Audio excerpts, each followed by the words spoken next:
Aside, there's nothing like an up-close look at the Gulf oil spill to understand its impact.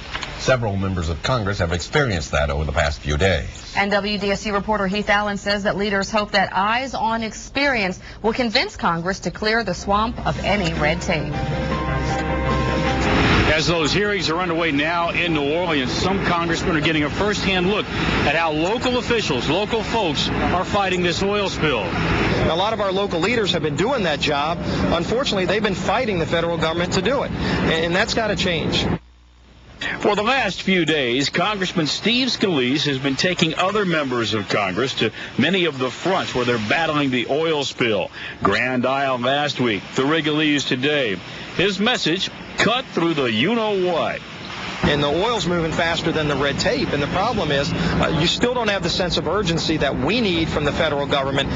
Prior to testimony before the presidential panel, Scalise came to the North Shore saying there still seems to be no long-range plan in D.C. to deal with this crisis.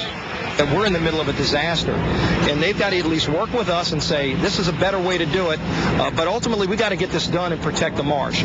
And they want to come up with a plan. Many of us have plans in reference to coastal restoration and marsh restoration, so we're going to be submitting those. Most visible today, though, local effort, local ingenuity.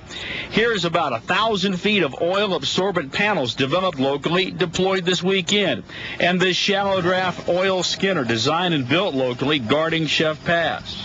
As many of those that we can get down here and just see what's happening on the ground, the better off we'll be. All the time that they're spending fighting the federal government instead of fighting the oil, that process needs to change. Now that members of Congress are here in the Gulf South to actually see and hear what's going on, the question now is, will they be able to come up with a long-term plan for cleanup?